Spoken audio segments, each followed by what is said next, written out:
My parents ignored me for 6 years, then demanded I sign over my lake cabin to cover my brother's $380 gambling debt. I refused. 2 nights later, they smashed the windows, ripped out the doors, and left laughing, not knowing I'd already. My name is Sara. I am 36 years old. I work as a real estate title examiner in Marquette County, Michigan, which means I spend my days tracing chains of ownership backward through time. Every property has a history. Every deed has a story. My job is to read that story carefully enough that no one gets surprised by the ending. I have been doing this for 11 years, and I have never once signed a document I did not read to the end. My job is to make sure that what people think they own is actually what they own. I find the errors in the chain before someone builds a life on top of them. A missing heir from 1943. A lien that was never released. A deed that was recorded in the wrong county. Small things that become large things when someone discovers them after the closing. I read property the way other people read faces, looking for the thing that does not fit. My parents showed up at my door on a Wednesday evening in March.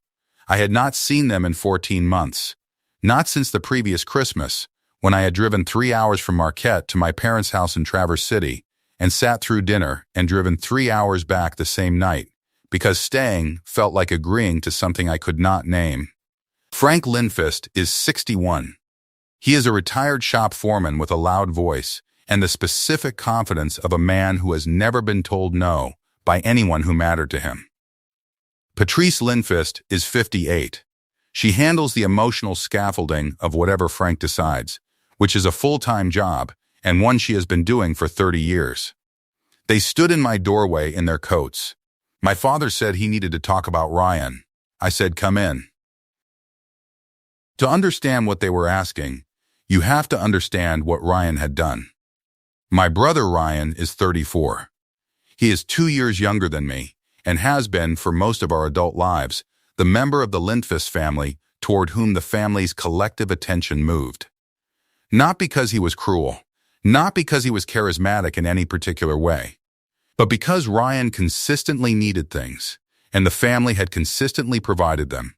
And over time, the providing had become so natural that it stopped being a decision and became simply the weather. The family arrangement was simple. Ryan was the one who needed support, and Sara was the one who managed on her own. This had been established early and never revisited. When Ryan needed his car insurance paid at 22, the family paid it. When his first apartment fell through at 25, he moved home for 14 months. When he lost a job at 28, Frank lent him money that became a gift when Ryan did not pay it back, and Frank did not press him. I never received any of this. I want to be clear that I am not resentful about that.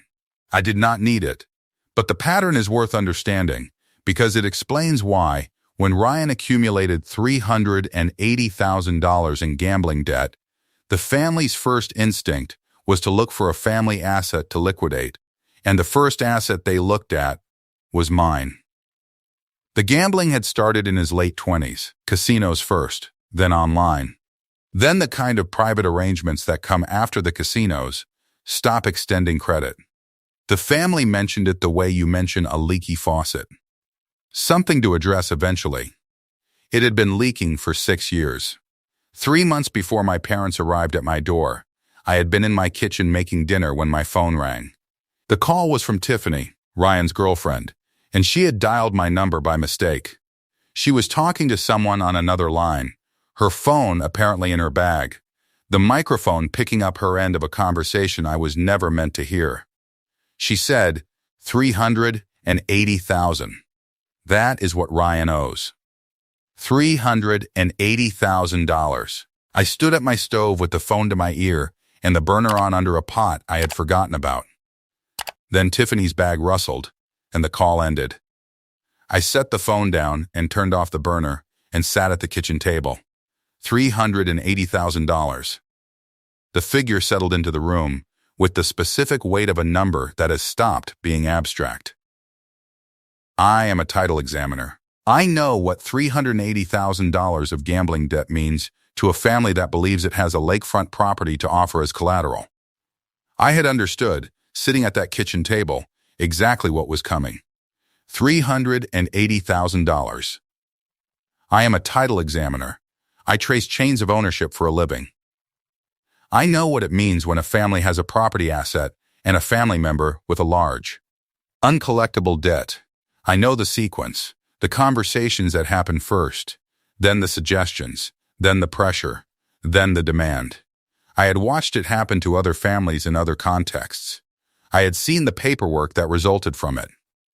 I sat at the kitchen table in December and understood, with professional clarity, what was coming. The question was not whether Frank would ask. The question was whether, when he asked, the property would be in a position where the asking could accomplish anything. I called Daniel Fitch the next morning. My grandmother Inger built the cabin on Lake Michigami in 1962 with her first husband, a man named Sven, who had worked the iron mines until his lungs gave out. The cabin was 3 rooms and a sleeping loft, and a dock that needed replanking every few years, and a kitchen window that looked directly west over the water, so that if you were washing dishes in the evening, the light came in the color of a campfire and landed on the walls. The kind of place that looks like it might fall down, and instead stands for 60 years while everything around it changes. I had been going to that cabin since I was 4 years old. Summer weeks with Inger, who would take me mushroom hunting in the woods behind the property and row me across to Elsa's dock and make fish chowder from whatever Sven's old neighbors brought by. Later, when I was old enough to drive, I came alone. I spent the summer after my first title examination course at the cabin, sitting on the dock in the evenings with the course materials, learning the vocabulary of ownership and transfer and chain of title, not knowing yet that the property I was sitting on would one day be the one I would need to protect. Ryan had been to the cabin perhaps 6 times in his adult life. He did not like the drive. He did not like the mosquitoes. He found the quiet oppressive in the way people find quiet oppressive when they are not accustomed to it. Frank had been there more often, but in the way a person visits a place they consider theirs, briefly, and with the authority of someone checking on an investment rather than the care of someone who loves it. Inger had watched all of us from the kitchen window. She knew exactly what she was signing. Inger died in the fall of 2017, 2 weeks before the first snow. She was 82 and had been deciding what to leave to whom for the better part of a decade, a long, careful inventory of her life conducted with the same precise attention she gave everything. She left the cabin to me. Not to my parents, not to Ryan, not to the family collectively. To me, Sara, by name, on a deed recorded with Marquette County in September of 2017. The deed had Inger's handwriting in the margin, a note to the title company about the dock easement, written in her sharp, cramped cursive, the letters pressed hard into the paper the way elderly people write when they are making sure the pen holds. I had that deed in a fireproof sleeve in my office. I had read it so many times I could reproduce the margin note from memory. My father did not understand why Inger had left the cabin to me. He had theories. He mentioned them at the funeral and at the dinners following the funeral and intermittently over the 6 years after. The theories all concluded the same way, that there had been a mistake, that Inger had not understood what she was signing, that the family should have received equal shares, that the cabin was a family place and it was wrong for it to sit in one person's name. He said these things without apparent awareness of what they implied about me. I was the one who had driven to Marquette twice a year to check on Inger after she stopped driving. I was the one who had arranged her plumbing repair in the winter of 2015, driving up on a February weekend when the temperature was 11 degrees and the pipes under the kitchen had frozen and burst. I was the one who had sat with her the summer before she died, for 2 weeks in July, listening to her talk about Sven and the cabin and the lake, and the way the light came through the west window in the afternoon. Inger knew exactly what she was signing. Frank had decided it was simpler not to believe that. I want to tell you about the summer 3 years before she died, because it explains the margin note. I was 29. Inger was 79, still driving herself to Marquette for groceries, but starting to slow in the particular way that meant the slowing would continue. I came up for a week in August, and we sat on the dock in the evenings, and she talked. One evening she said, "Your father is going to ask about this cabin after I am gone." I said I suspected he might. She said, "He is going to say, I didn't know what I was doing." I looked at her. She was watching the lake. "I know exactly what I am doing," she said. "I am leaving it to the one who shows up." She said it simply, not with bitterness, not as an accusation toward anyone who wasn't there, just as a fact. 2 years later, she signed the deed and had it recorded, and wrote the dock easement note in the margin in her sharp, cramped cursive, and left the pen on the table and said, "Make me a cup of tea." I made her tea. That was the last summer she was fully herself. Frank set the document on my kitchen table on the Wednesday in March. A quitclaim deed. I recognized it the way a dentist recognizes a tooth. The document was 2 pages, standard form, with the property description for Lake Michigan filled in correctly, which told me someone had at least pulled the tax records. The grantor line read Sara Lindvist. The grantee line read Ryan Lindvist. The deed would transfer the cabin from me to my brother, contingent on the transfer being completed within 60 days. Ryan's gambling creditors had apparently accepted the cabin as collateral. The quitclaim had been prepared by someone Frank described as a person who helped them with paperwork. The preparer's name was not anyone I recognized from the Marquette County title community. Frank set his coat over the back of my chair and sat down like a man settling in for a reasonable conversation. He began with Ryan. He said Ryan was a good person who had made some bad choices, and that the debt was real, and collectors had come to Ryan's apartment twice, and the situation was becoming serious. He said the family had talked about it at length. Then the collective we arrived, the way it always did in Frank's version of family decisions. We had looked at our options. We had agreed that the cabin was the right solution. We had decided that Sara, who did not use the cabin regularly, who had her own income and her own stability, was in the best position to make this sacrifice for her brother. Patrice said, "We know it's hard, sweetheart, but Ryan needs this." He said the cabin would come back to the family eventually. He said I would understand someday what it meant to see your child in crisis. He said I had what I needed, and Ryan did not, and family stepped up. Then he said the line I had been waiting for, the one I knew was coming because I had known my father for 36 years, Inger would have wanted us to take care of each other. The quitclaim deed sat on my kitchen table. My table. The apartment I paid for myself in the city I chose myself. I asked which family members had been consulted. He said everyone who needed to be. I said, no. Frank's voice went to the register it used when Frank was explaining something he considered already settled. He said I was being selfish. He said I was making Ryan's crisis about myself. He said the cabin was going to come to the family eventually anyway, and I was simply accelerating a timeline that was already inevitable. I looked at my father. Then I looked at the quitclaim deed. I thought about Inger on the dock in the evening light, watching the lake, saying, "I am leaving it to the one who shows up." I said no. Frank looked at me for a moment, the look of a man who has been told no, and is deciding whether the no is final. I did not look away. He said, "Sara, think about what you are doing to your brother." I said no. Patrice made a small sound. Frank took the deed off my table and put it in his coat pocket. He said, at the door, without turning around, "You'll regret this." I did not reply. The door closed. I sat at the table with my hands flat on the surface. Outside the window, the March street was gray and ordinary. Someone's car went past. A dog across the way was barking at something, then stopped. Then I called Daniel Fitch and told him they had come. I had already called Daniel 3 months earlier, the morning after Tiffany's misdirected phone call. Daniel Fitch is a real property attorney in Marquette. He is thorough and unhurried, and he has a way of presenting legal options without urgency or alarm, as though each one is simply a tool, and the choice depends entirely on what you are trying to accomplish.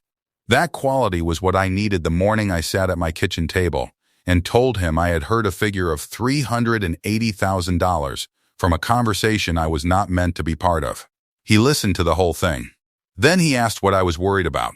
I said I was worried that someone would try to use the cabin as an asset in a situation I had no part in creating. He said that was a reasonable concern and asked me what outcome I wanted. I said I wanted the cabin to be protected in a way that was clean and legal and could not be reversed by pressure.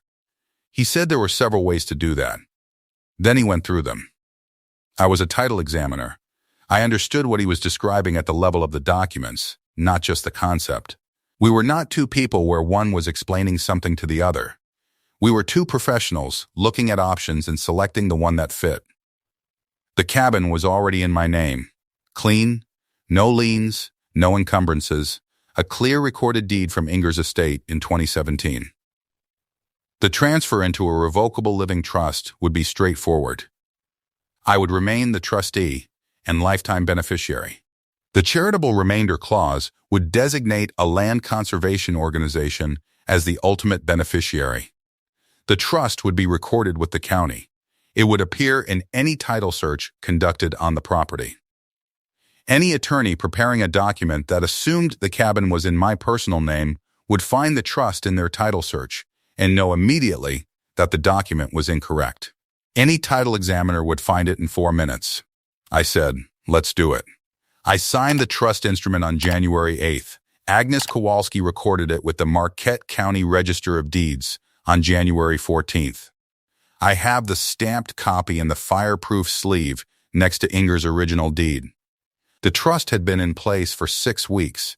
When Frank and Patrice arrived at my door in March with a quitclaim deed prepared for a property that had not been in my individual name since the 14th of January. I did not tell them. I said no. I let them leave with the deed in Frank's coat pocket, and I called Daniel that evening to tell him they had come, and that the document they had brought was for a property they could not reach.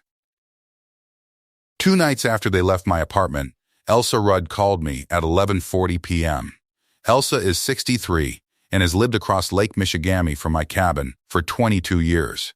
She is the kind of neighbor who notices things without being told to, who keeps an eye on the cabin in the winters without being asked, because she has always kept an eye on it the same way she keeps an eye on the road and the lake and the people around her. She had known Inger. She came to the funeral. She said, "Sara, someone's at your cabin." I asked what was happening. She said, "A truck. 2 people.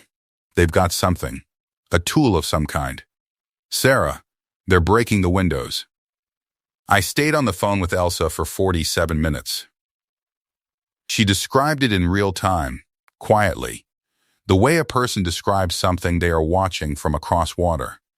The distance giving it the quality of something happening on a screen rather than on a lake they have looked at for 22 years. The truck came down the access road at 9 in the evening. 2 people. She did not recognize them in the dark at that distance, but she had her phone up because something about the truck, the way it stopped, the way the doors opened, had made her feel she should be recording. The first window went at 9:07 by Elsa's timestamp. The sound of it crossed the water. 6 windows. The front door ripped from its hinges, which she said took them 10 minutes, and something that looked like a long pry bar. The door on the lakeside they punched through in a single motion. The dock light bracket was torn from the post with what she thought was a length of pipe. 47 minutes. She said, "They weren't hiding.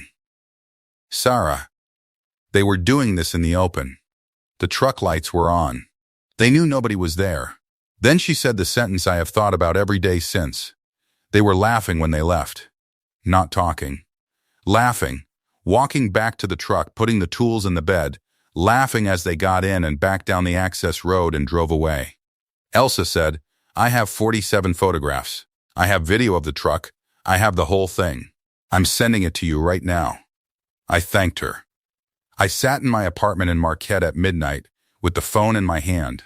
Frank and Patrice Lindqvist had driven 4 hours each way on a Thursday night in March to destroy the windows and door of a property that had not been in my individual name for 2 months.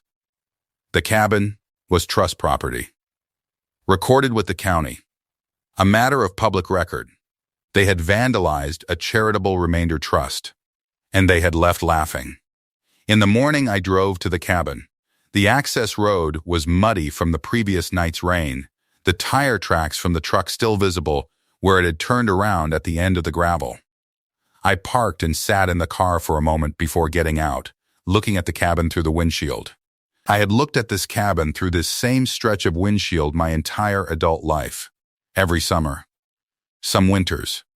The night Inger called to tell me Sven's old freezer had failed, and she had lost 3 months of venison. The Christmas I came alone because there was no one else to spend it with, and I did not want to drive to Traverse City. The front door was gone from its frame. The opening showed the interior in the early morning light, the door lying on the inside floor where it had landed. 2 windows on the south face had their frames cracked. The dock light hung by its wire from the broken bracket, swaying slightly in the lake wind. I got out of the car. I walked through the doorway and stood inside. The original floorboards, 1962, Sven's work, were solid under my boots the way they had always been solid. The glass had come inward and lay across the floor in the morning light, each shard catching it differently. The smell of the cabin was the same as it always was, pine and the particular dry cold of a building that has been closed for winter, undisturbed by whatever had happened to the windows around it. The fireproof sleeve with the deed was in my office in Marquette. Untouched, I took 22 photographs. Every frame, every shard, the door, the light. I numbered them in my head as I went, the same way I number things at work. Then, I called Daniel Fitch. He was quiet for a moment. Then he said, "They vandalized a charitable remainder trust." I said, "Yes." He said, "Call the county sheriff. I'll meet you at the cabin in 2 hours." The sheriff's deputy who came out was named Rick Antilla. He was thorough, and he listened without interrupting, and he photographed the damage himself on top of my photographs and Elsa's, which she had emailed overnight. 47 images, 12 seconds of video, a truck in the driveway, 2 people with tools, 6 windows, a door. He was there for an hour and a half. Daniel arrived while the deputy was still documenting. He produced the trust instrument, the certified copy, and explained to Deputy Antilla what it was and what it meant. The cabin had been trust property since January 14th. The damage was not to Sara Lindqvist's personal property. It was damage to a charitable remainder trust, which was a separate legal entity. And the charge was accordingly criminal damage to trust property rather than to private property. Deputy Antilla absorbed this with the expression of a man revising his paperwork in real time. He asked if I knew who had done it. I said I had a reasonable belief it was my parents, Frank and Patrice Lindqvist of Traverse City. I said they had come to my apartment 2 nights earlier with a quitclaim deed and asked me to sign over the cabin to my brother. I said I had refused. I said they had left the apartment with the deed and had not spoken to me since. Deputy Antilla asked if I had documentation of the visit. I said I had sent Daniel Fitch a text message the evening they came, which was time-stamped and which Daniel could produce. I said I had a voicemail from Elsa Rudd from 2 nights after the visit, describing what she was watching happen to the cabin in real time. He wrote all of it down. He asked for my parents' names, addresses, and vehicle information. I gave him everything I had. Daniel and I stood in the driveway after the deputy left. Daniel and I stood outside the cabin after the deputy left. The lake was bright now, mid-morning, Elsa's dock visible across the water. Daniel said, "The criminal damage piece goes to the county prosecutor. That is independent of anything you do civilly. For the civil side, you have documented damage to trust property, you have photographs, you have a video, and you have a recorded instrument establishing the trust predates the damage by 2 months. If they claim they didn't know about the trust, that is also their problem, because it was recorded and public record." He said, "They're going to say they didn't know." I said, "The trust was recorded January 14th at the County Register of Deeds. Agnes Kowalski has the filing number. Any attorney would have found it searching the title before preparing a quitclaim deed." Daniel looked at me. He said, "So the attorney who prepared their quitclaim deed either didn't search the title or found the trust and didn't tell them." I said, Yes. He said nothing for a moment. Then he said, "That is a problem for someone else to have." My aunt Greta Lindqvist, my father's sister, lived in Marquette and had been Frank's quieter sibling for 60 years. She called me the day after I drove to the cabin, not because I had called her, but because Elsa had mentioned what had happened to someone at the Lake Property Owners Association, and news of that kind moves at a particular speed in a community where everyone has known each other for decades. "Greta," said Sara, "tell me what happened." I told her. All of it. The quitclaim deed in March. The trust established in January. Elsa's call on the Thursday night. The truck, the tools, the 47 photographs, the laughing. Greta was quiet for a long time. Then she said, "Frank has done this before. Not like this. He has never gone this far. But the pattern, the way he decides that something belongs to the family and then applies pressure until he gets it, that is not new." She told me about Raymond's boat.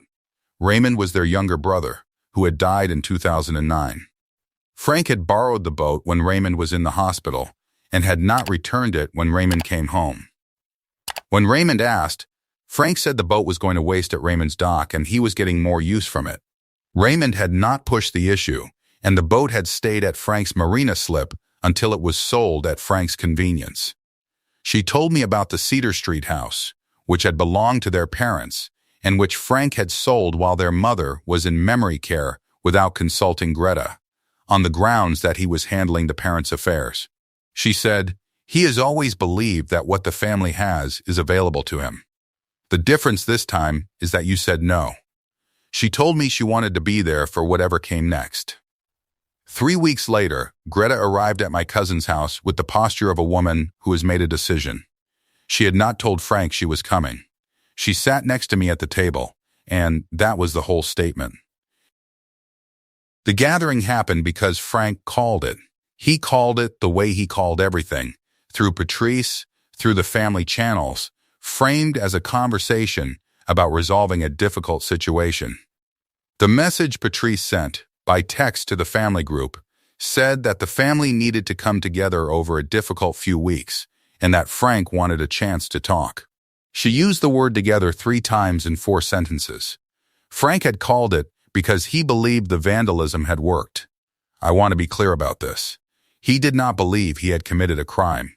He believed he had demonstrated the seriousness of his position. He had made it clear that he was willing to go to the property. He had made it clear that there were consequences for non-cooperation. He was calling the meeting because he expected Sara, having seen the consequences, to be ready to cooperate. This was the logic of a man who had been the largest presence in every room he had ever entered. He arrived at my cousin's house expecting a negotiation. I arrived with Daniel Fitch. Frank saw Daniel come through the door, and his face did something that was not quite collapse, a recalibration. The look of a man who has walked into a room expecting one kind of conversation and found, without knowing yet exactly why, that this is a different room. The table had 12 people at it. The table had 12 people at it. My cousin, Greta, my cousin's husband, 3 other relatives, Patrice, Ryan, who had not been at the cabin, and who had, I noticed. The specific look of a man who has been told to come and has decided this is not his problem. Tiffany, who would not look at me. Frank started with the family language, Ryan's situation, the debt, the collectors, the cabin being a family place that Inger had always meant for the family. He said he and Patrice had gone out there because they were upset. He said some damage had occurred. He said families work these things out. The room was quiet in the way rooms go quiet when someone is saying something that everyone knows is incomplete. I put 3 things on the table. The first was the trust instrument, a certified copy, stamped, pulled from the county records that morning. I set it in the center of the table and turned it so the recorded date was visible to everyone at the table. January 14th, 2 months before Frank had brought the quitclaim deed to my apartment. 6 weeks before the vandalism. I said nothing when I put it down. Daniel slid the second document beside the first, a page from the county property search showing the trust as the current record owner of the Lake Michigamme parcel, with the recording date and file number. The second thing I put on the table was Elsa's photographs. 47 images printed on copy paper, in a stack. The truck in the driveway. The pry bar at the door. Window 1. Window 2. Window 3. Window 4. Window 5. Window 6. The dock light bracket. The door lying on the cabin floor. Every image time-stamped in the lower right corner. I set them down without looking at my father. The third was the police report. Deputy Antilla's case number. Criminal damage to trust property. The names on the report were Frank Lindvist and Patrice Lindvist. The address of the damaged property was the Lake Michigamme cabin. The date was 2 nights after Frank and Patrice had come to my apartment, and I had said no. I set it face up on the table. Nobody at the table moved. I said, "The cabin has been trust property since January. When you came to my door in March with a quitclaim deed, the property was already in trust. The deed you had prepared was for a property that was not in my individual name. Whoever prepared it either did not search the title or found the trust and chose not to tell you." I said, 2 nights after I said no, you drove to the cabin and caused approximately $14,000 in damage to trust property. The county sheriff has a report. The county prosecutor has the file. The photographs are Elsa Rudd's. She was across the lake. Frank said it was not that simple. He said the trust was a trick. He said I had set this up specifically to trap them. He said families did not do this to each other. I said, Inger left the cabin to me. The deed was recorded in September 2017. You have had 9 years to accept that. I looked at my father. I said, she left it to the one who showed up. That was the last sentence I spoke until Daniel outlined the civil recovery options. Patrice had not said a word since the photographs went on the table. Ryan was looking at the police report. Greta, sitting next to me, had her hands folded and was looking at her brother with an expression I had never seen on her face before.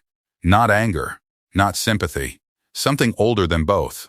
Frank spoke for another 4 minutes. He said the trust was something Sara had set up specifically to trap them. He said a family member could not legally transfer a family property into a trust without the family's knowledge. He said this was not what Inger had intended. He said the photographs were taken by a neighbor who had no right to photograph what happened on private property. He said Ryan's situation was a family crisis, and the family had a right to use family assets to address a family crisis. Every sentence was a version of the same sentence. The cabin belongs to the family. His voice went through the registers it went through when he was losing.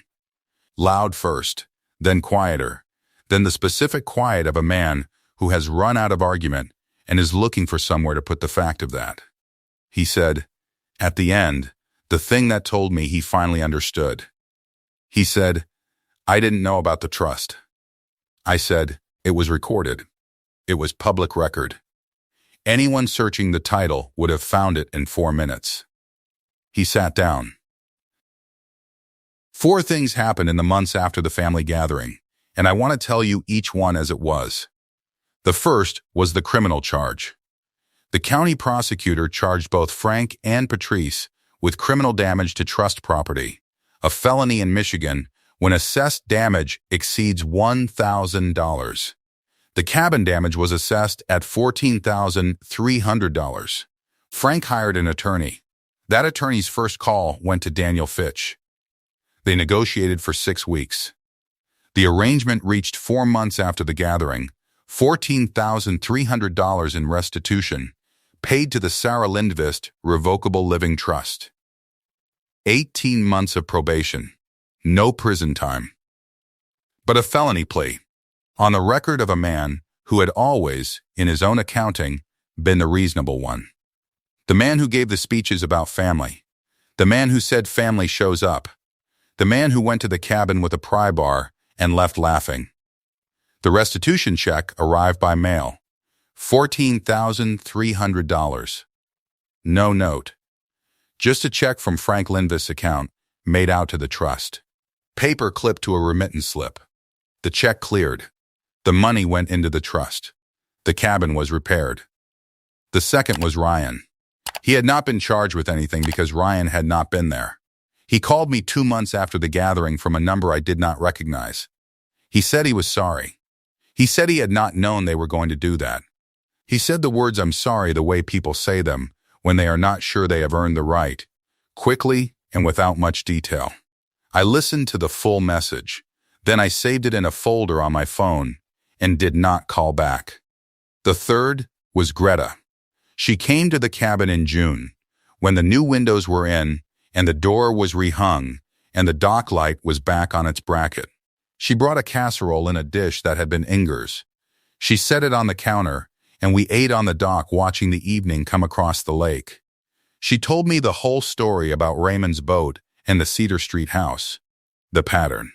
Frank had always believed that what the family owned, when Frank needed it, was available to Frank. He had never stolen anything outright. He had applied pressure. He had framed things as family decisions.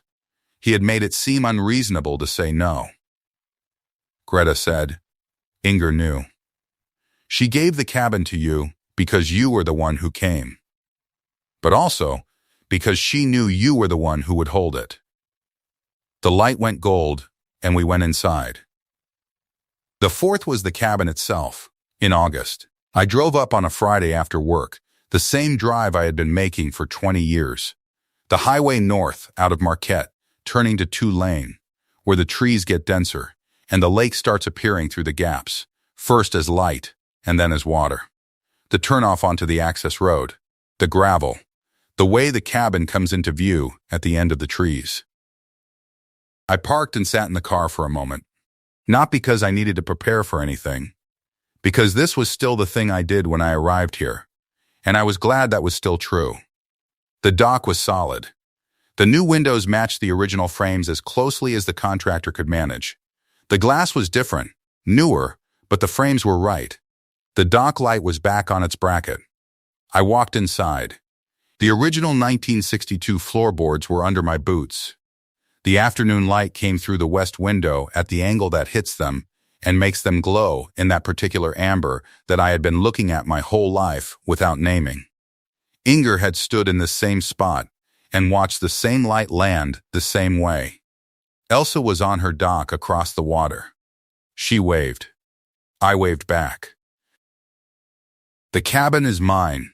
It was Inger's, and now it is mine, and there is a recorded trust instrument in the Marquette County Register of Deeds that says so clearly, in the language that matters in the county where the property sits.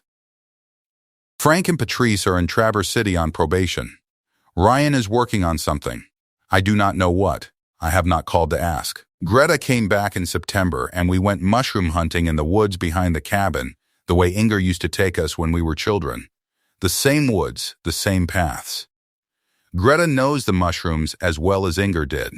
She learned from the same person. That is the only inheritance that comes from showing up. I drove home on a Sunday in August with the west light still in my eyes and Elsa's wave still in my peripheral vision. The drive back to Marquette takes 40 minutes. I have made it 1,000 times in both directions. The fireproof sleeve is in my office. The deed inside it has not moved since Inger signed it. The trust instrument is behind it, recorded January 14th. Agnes Kowalski's stamp on the cover page. The cabin is mine. It was always mine. When you are a title examiner, you spend your days tracing where things came from and whether the chain holds. Every property has a story. Every transfer has a reason. And the things that matter, the things that hold, are the things that were given cleanly, from one person to another, with the full understanding of what was being given, and to whom and why. Inger understood. She wrote the margin note in the deed in her sharp, cramped cursive. She pressed the pen hard because she wanted to make sure it held. She handed me the deed and said, "Make me a cup of tea." My parents drove 4 hours and broke 6 windows trying to take what she had given me. The deed held. It always does. If this one landed for you, drop a comment. Subscribe for the next one.